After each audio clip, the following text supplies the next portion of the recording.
সংসার কি জিনিস সেটা বোঝার আগেই বিয়ে দিয়ে মানুষের মুখোশধারী চেহারা অশান্তি তিলে তিলে শেষ হয়ে যাচ্ছে। শ্বশুর শাশুড়িদের ছেড়ে অন্য জায়গায় গিয়ে থাকবে। Hello everyone, good morning, welcome back to my new blog. Andhra Pradesh থেকে আমি একটা ব্লগ নিয়ে তোমাদের সামনে আবার চলে এসেছি।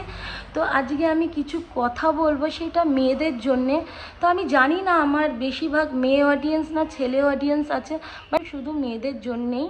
তো বেশিরভাগ মেয়েদের ক্ষেত্রে এটা হয়ে থাকে, তো সেটাই বলবো।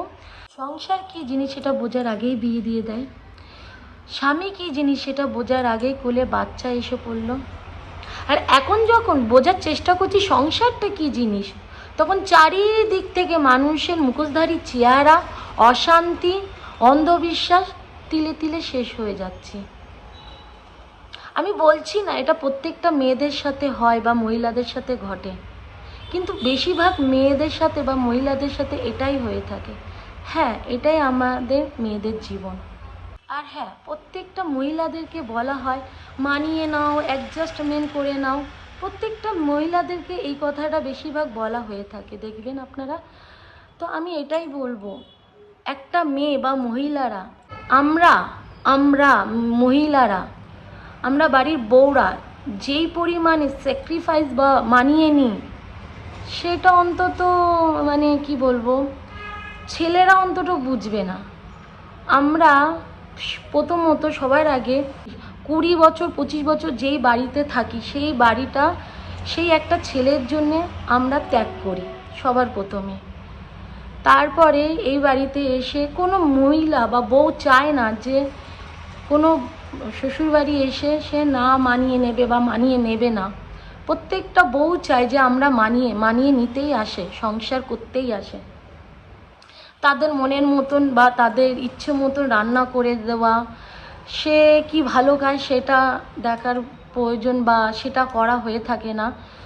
সেই জিনিসটা করা, বাড়ি থেকে সেই বাড়ি ত্যাগ করে চলে আসে। সে 20 বছর 25 বছর যেই বাড়িতে তার জীবন লাইফ বড় হয়েছে, তার মা বাবাকে ত্যাগ করা, যে কান্ট্রিতে থাকে সেই জায়গাটা ত্যাগ করা, প্রত্যেকটা জিনিস সেই একটা ছেলের জন্যে করে থাকে বা সেই তাদের জন্য করে থাকা, নতুন মা বাবা পাওয়া। তা প্রত্যেকটা, তো এই জিনিসটাই বলবো সবার আগে, এই জিনিসটা স্যাক্রিফাইস তো বড় জিনিস। খাওয়ার ক্ষেত্রে বলো, ঘোরার ক্ষেত্রে বলো, যদি সেম জিনিস একটা ছেলের ক্ষেত্রে যদি হয়ে থাকে না, সে কখনোই সে জিনিসটাকে মানিয়ে নিতে বা তার ছেলেদের জন্য খুব কষ্টকর, বা আমরা মেয়েরা এই জিনিসটা করে থাকি। বাট আমাদের স্যাক্রিফাইস, আমরা যে জিনিসটা করি সেই জিনিসটা যদি একটু তারা যদি বোঝে, বাড়ি শ্বশুরবাড়ির লোকেরা যদি সেটা বুঝে থাকে বা বোঝে, সেটা সবার জন্যেই ভালো। বা সে যে মেয়েটা সংসার করতে আসে লাইফে, মেয়েরা যে মেয়েটা এত স্যাক্রিফাইস করছে, সেই জিনিসটা যদি বোঝে যা না মেয়েটা স্যাক্রিফাইস করছে, তাহলে জিনিসটা খুব ভালো হয়। বাট সেটা আজকাল মানে হয় না বা করে না। তো আমাদের বউরা বা আমাদের মেয়েরা আমরা প্রচুর অনেক স্যাক্রিফাইস করি। আমাদের মতন স্যাক্রিফাইস কেউ বা কোনো পুরুষ মানুষ করতে পারবে কি বলে আমাদের জানা নেই। বাড়ির বউরা এসে কোনো দিন চায় না যে আলাদা সংসার করবে, অন্য জায়গায় গিয়ে আপনার শ্বশুর শাশুড়িদের ছেড়ে অন্য জায়গায় গিয়ে থাকবে। এটা পরিস্থিতি মানুষকে বানিয়ে দেয়। তো আমি বলবো না যে সব বাড়ির বউরা এরকম হয়ে থাকে বা সব বাড়ির শ্বশুর শাশুড়িরাই এরকম হয়ে থাকে, বাট বেশিরভাগ ক্ষেত্রে এরকম আজকাল ঘটছে। তো সেটাই আমি আপনাদেরকে বললাম। আর বলবো, এটা আমার জীবনের সাথে আপনারা মানে বলবেন না কিছু কিছু, এটা কন্টেন্ট। তো আমি এটাই আপনাদেরকে জানালাম।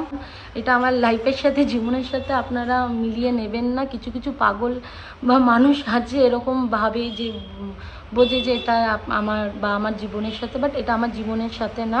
জানাবেন মতামতগুলো কেমন লাগলো আপনাদের। ভালো লাগলে লাইক কমেন্ট অবশ্যই করবেন।